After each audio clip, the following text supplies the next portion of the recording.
இன்று ஜூன் 8, 2024 சனிக்கிழமை, தமிழ் மாதம் வைகாசி 26ஆம் நாள். இன்றைய மருத்துவ குறிப்பு: ஆலம் விழுது துளிரையும் விதையையும் அரைத்து சாப்பிட தாய்ப்பால் பெருகும்.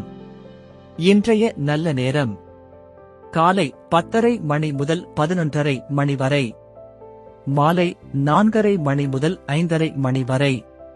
கவுரி நல்ல நேரம்: மதியம் 12:30 மணி முதல் 1:30 மணி வரை, இரவு 9:30 மணி முதல் 10:30 மணி வரை.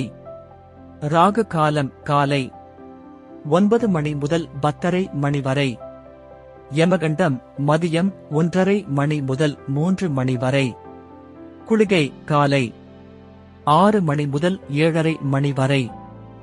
இன்றைய ராசி பலன்: மேஷம் ஆர்வம், ரிஷபம் தோல்வி, மிதுனம் பயம், கடகம் பெருமை, சிம்மம் அச்சம், கன்னி உதவி, துலாம் சினம், விருச்சிகம் யோகம், தனுசு சோதனை, மகரம் ஆக்கம், கும்பம் பரிவு, மீனம் நன்மை. இன்றைய சிறப்புரை: கட்டுப்பாடற்றவன் கௌரவம் இழப்பான். நன்றி.